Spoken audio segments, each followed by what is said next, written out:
말씀을 전하게 돼서 정말 영광으로 생각합니다. 하나님께서 저를 이 단에 세워주셨고, 그래서 이 시간 이 말씀을 통해서 우리 모든 성도님들이 큰 은혜를 받고 한 주간을 살아가는 그러한 말씀이 되기를 원합니다.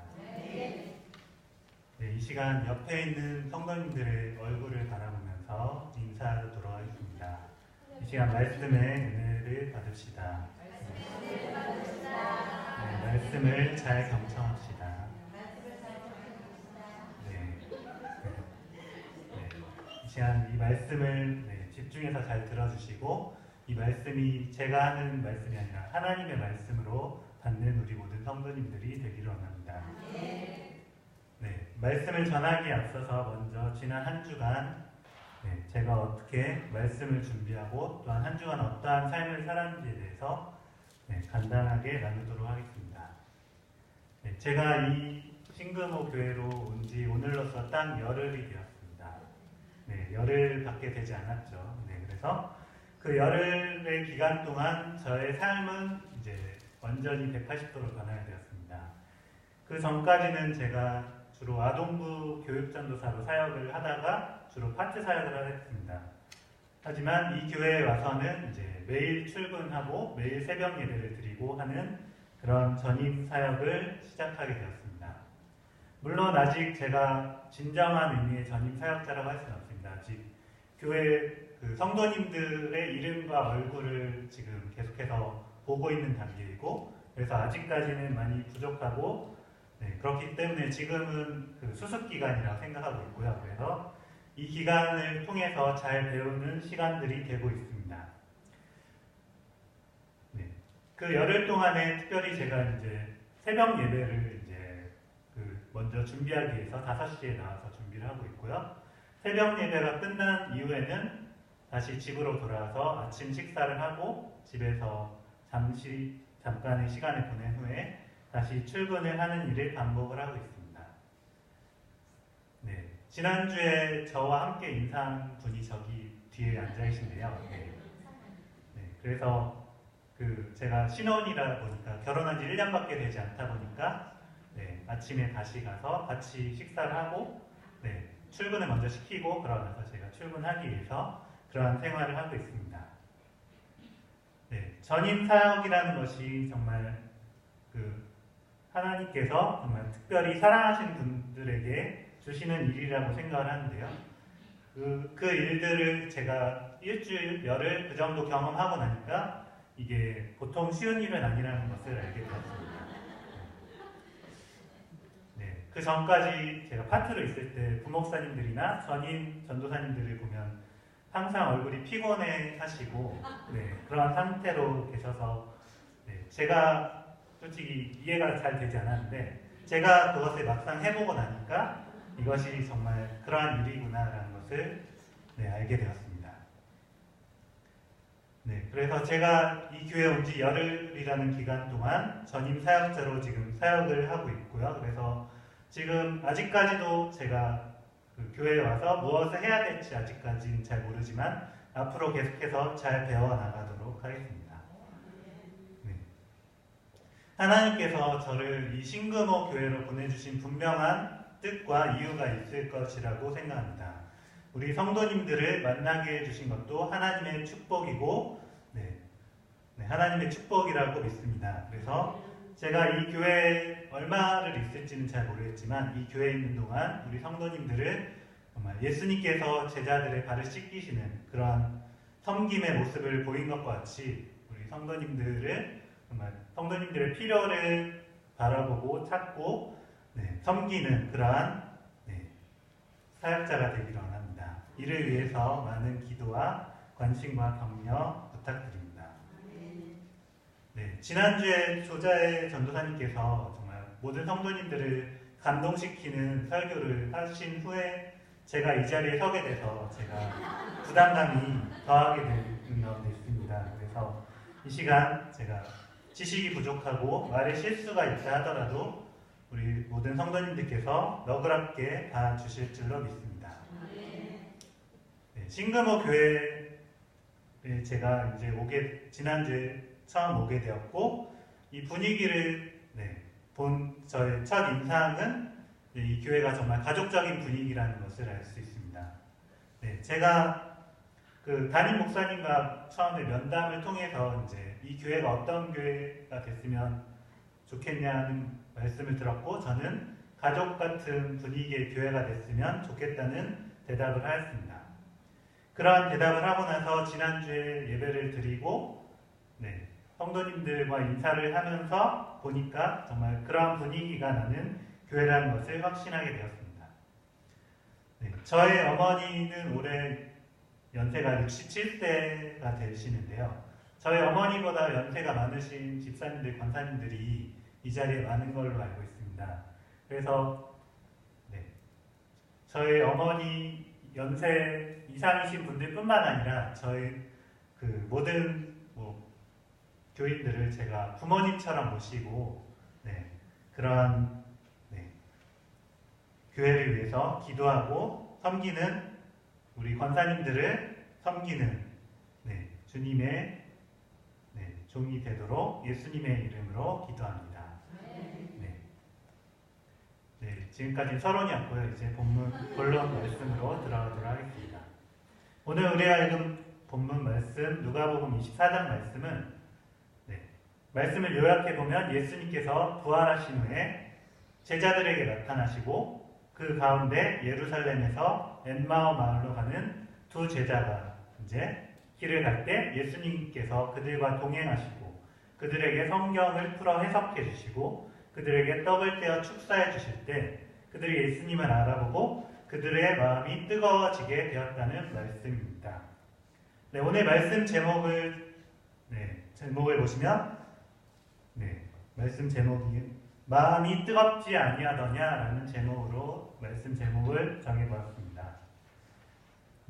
이러한 제목을 정하게 된 이유는 그 엠마오 마을로 가던 그 두 제자가 예수님과 동행하고 그리고 그 후에 예수님의 말씀을 듣고 그리고 예수님과 함께 떡을 떼며 그러한 시간들을 통해 그들의 마음이 점점 뜨거워지게 된 그런 말씀을 통해서 오늘 말씀을 마음이 뜨겁지 아니하더냐라고 정하게 되었습니다. 마음이 뜨거워지는 건 이 엠마오 마을의 두 제자뿐만이 아닙니다. 남자와 여자가 연애를 하게 되면 그 두 사람의 마음은 뜨거워지게 됩니다. 그 두 사람 모든 커플이 마찬가지죠. 그래서 두 사람은 항상 보고 있어도 보고 싶고 함께 걷고 싶고 그리고 손을 잡고 싶고 그리고 안아주고 싶고 그러한 마음들이 드는 것은 모든 커플의 공통점이라고 할 수 있습니다. 저 역시도 지금의 아내와 연애할 당시에 어떻게 하면 좀 더 가까운 관계를 가질 수 있을까 고민도 많이 하고 연구도 많이 해보았습니다.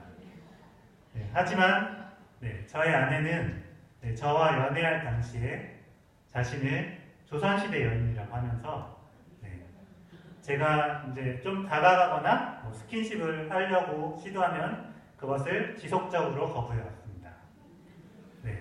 저에게 허락한 것은 손 잡는 것까지였고 결혼하기 2달 전까지 자신의 집조차도 알려주지 않았습니다.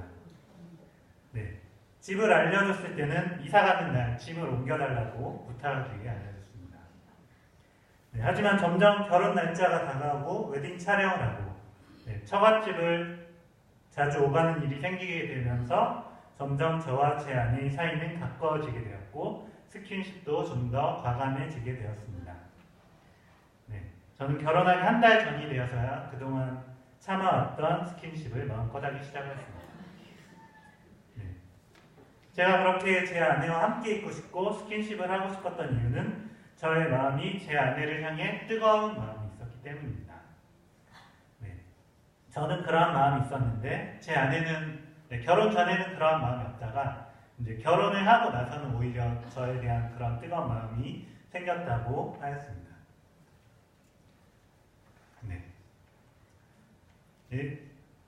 남녀의 커플과 또한 마찬가지로 이러한 마음이 뜨거워지게 되면 그러한 마음을 표현하는 것은 당연한 일이라고 할 수 있습니다. 엠마오 마을로 돌아가려고 했던 두 제자도 예수님으로 인해 마음이 뜨거워지게 되자 부활하신 예수님을 전하지 않고는 도저히 참을 수가 없게 되었습니다. 그래서 예루살렘에 머물고 있는 예수님의 11제자에게 돌아와서 예수님을 길에서 만나고 예수님께서 성경을 가르쳐 주시고 떡을 떼시고 하는 그러한 모든 사실을 제자들에게 알려주셨습니다. 그렇다면 이 엠마오 마을로 가던 두 제자의 마음이 뜨거운 과정이 어떠한 과정들을 거쳤는지에 대해서 말씀을 하나하나 나누도록 하겠습니다. 엠마오 마을로 가는 두 제자는 한 가지 슬픈 소식을 듣고 예루살렘에서 자신들이 살고 있는 고향 엠마오로 돌아가는 길이었습니다. 그들은 유대인이었고 유대인 중에 오실 메시아를 기다린 사람들이었습니다. 그러던 어느 날 그들은 그렇게 기다리던 메시아 예수 그리스도가 많은 이적을 행하고 병든 사람을 고치시고 하나님의 말씀을 전한다는 소문을 듣고 예수님이 바로 메시아라는 것을 알게 되었고 믿게 되었습니다. 하지만 예수님이 유대인의 왕이 되기 위해 예루살렘으로 입성한 줄 알았던 그들은 일주일도 안 돼서 예수님이 유대인의 지도자들에 의해 재판을 받고 로마 군인들에 의해 십자가에 처형되는 사건을 목격하게 되었습니다. 메시아로 오신 예수님께서 자신들을 로마로부터 구원해 줄 것을 기대한 그들은 예수님이 십자가에 달려 죽게 되자 모든 꿈과 희망이 절망으로 바뀌게 되었습니다. 그들은 풀이 죽은 채로 자신들의 고향 엠마오로 가는 길이었습니다. 바로 그때 부활하신 예수님께서 그들에게 다른 모습으로 나타나 그들과 함께 동행하였습니다.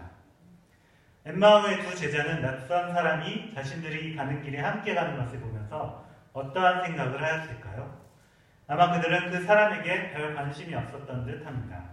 그 사람이 자신들과 동행한지도 모르고 그들은 서로 대화를 주고받느라 옆에 사람이 동행한 줄도 모르고 대화를 나누며 고향으로 돌아가고 있었습니다. 그때 예수님께서 그들에게 먼저 말씀하셨습니다. 본문 17절 말씀입니다. 예수께서 이르시되 너희가 길 가면서 서로 주고받고 하는 이야기가 무엇이냐 하시니 두 사람이 슬픈 빛을 띠고 머물러 섰더라. 예수님께서 그들이 하는 이야기를 이미 알고 계셨고 또한 듣고 계셨습니다. 그럼에도 불구하고 예수님께서 그들에게 이러한 질문을 하신 이유는 그들이 대화하고 고민하는 일들이 바로 자신에 관한 이야기였기 때문입니다. 하지만 그들은 예수님이 다른 모습으로 나타났기 때문에 예수님을 알아보지 못했습니다. 예수님은 전에도 우리와 함께 계셨고 지금도 우리와 함께 하시며 앞으로도 우리와 영원토록 함께 하시는 분이십니다. 하지만 우리가 때때로 예수님이 함께 하신다는 인식을 하지 못하는 경우도 많습니다. 예수님이 여러 다른 모습, 다른 사람을 통해 우리에게 말씀하시기도 하고 또한 때로는 꿈을 통해서 우리에게 말씀하시기도 합니다.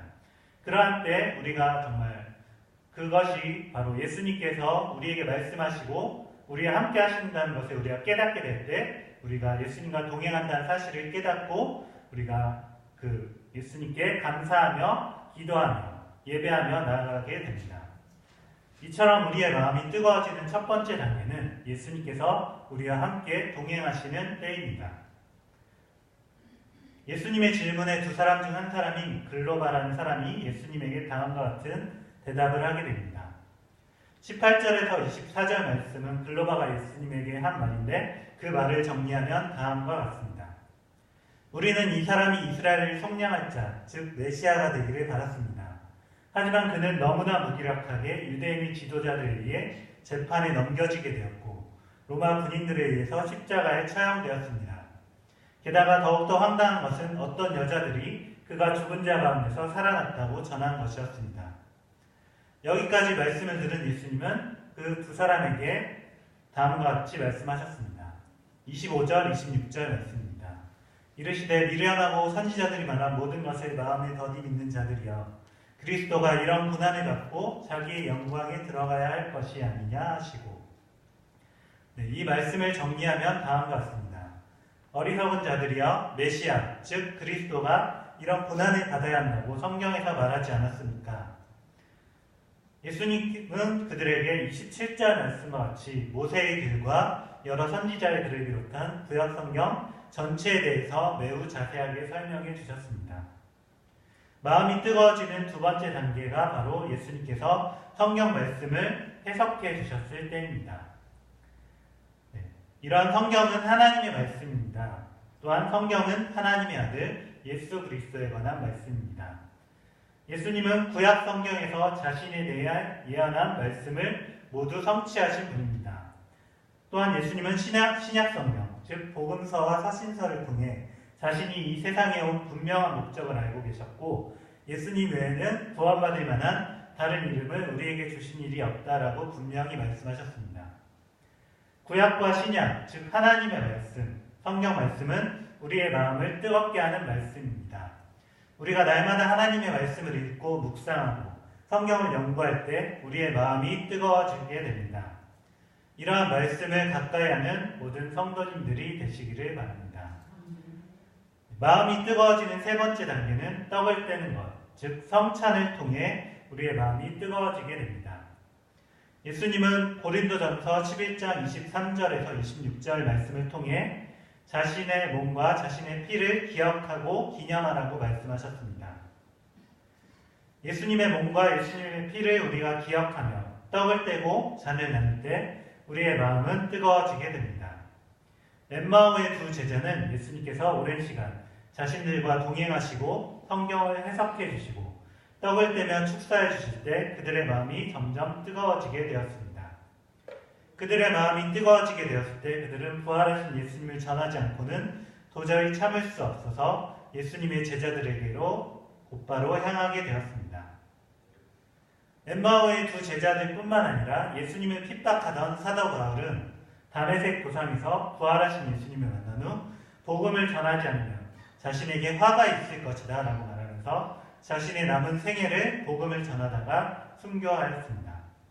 또한 7 집사 가운데 한 사람인 스데반은 자신을 향하여 돌을 던지는 사람들에게 예수님의 기도를 하였습니다. 주여 이 죄를 그들에게 돌리지 마옵소서. 바울이나 스데반이 이렇게 죽어가면서도 계속해서 복음을 전하게 된 이유는 바로 그들의 마음이 예수님으로 말미암아 뜨거워졌기 때문입니다. 그들은 복음을 전하지 않으면 견딜 수가 없을 정도로 마음이 뜨거워졌기 때문에 죽음을 각오하고 복음을 전하였습니다.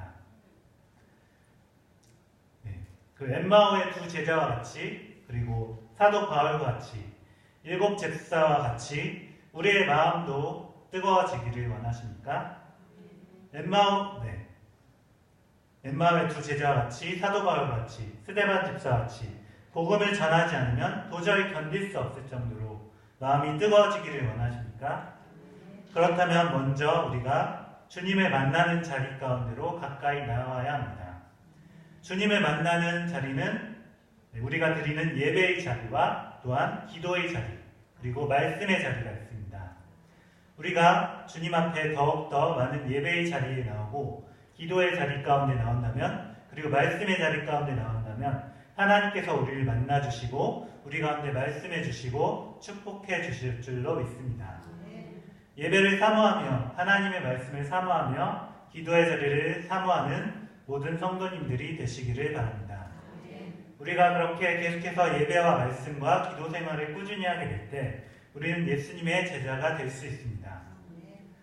오늘 말씀을 통해서 알 수 있는 것은 우리의 마음이 뜨거워지기 위해서는 우리가 예수님과 동행한다는 사실을 기억하고 하나님의 말씀을 깊이 있게 묵상하며 성찬을 통해 예수님을 깊이 생각하고 기억할 때 우리의 마음이 뜨거워지게 됩니다. 우리가 드리는 매주일 예배를 통해서 하나님 앞에 가까이 나아가며 또한 수요 사경회와 금요 기도회를 통해 말씀을 가까이 하고 기도의 자리에 나아가는 모든 성도님들이 되시기를 바랍니다. 또한 우리가 날마다 드린 새벽 기도회를 통해서 우리가 날마다 하나님께 더욱더 가까이 나아가며 하나님의 말씀을 묵상하며 하나님께 기도하며 더욱더 가까이 나아가는 우리 모든 성도님들이 되기를 원합니다.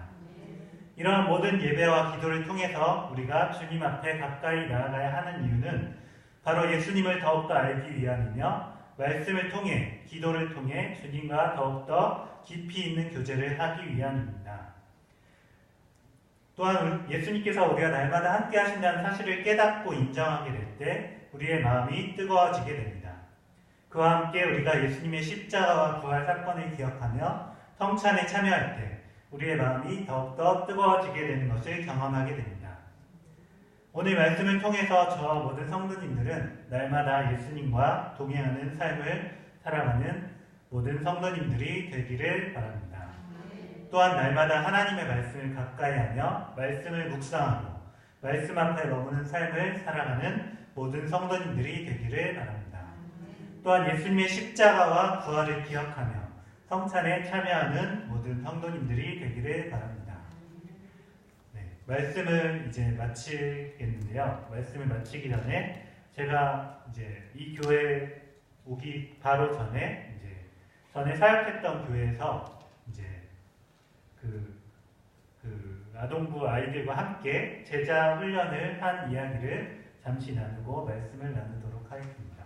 마치도록 하겠습니다. 네.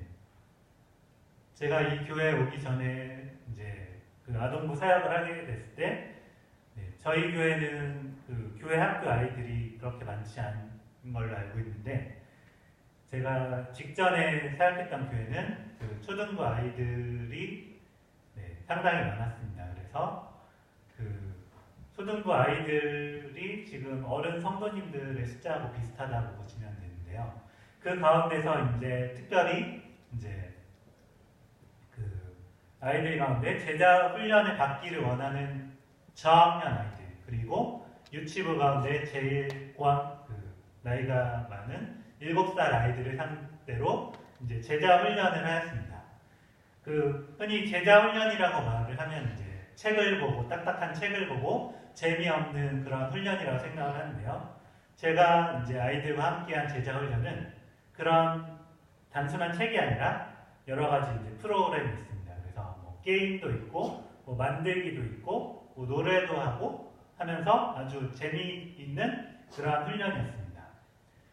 그런 훈련을 하면서 우리 아이들이 이제 주중에 이제 큐티를 하고 이제 과제를 하는 시간인데요.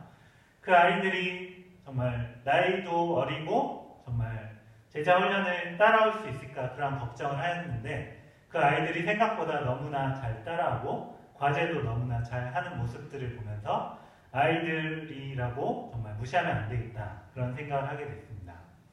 그래서 우리가 예수님의 제자가 되는 방법이 여러 가지가 있는데 뭐 예배와 말씀, 기도 이러한 것들이 있습니다. 그래서 우리가 정말 어린 아이들도 예수님의 제자가 되기 위해서 날마다 말씀을 암송하고 기도하고 계속한 그러한 훈련들을 하는 가운데 있습니다. 네.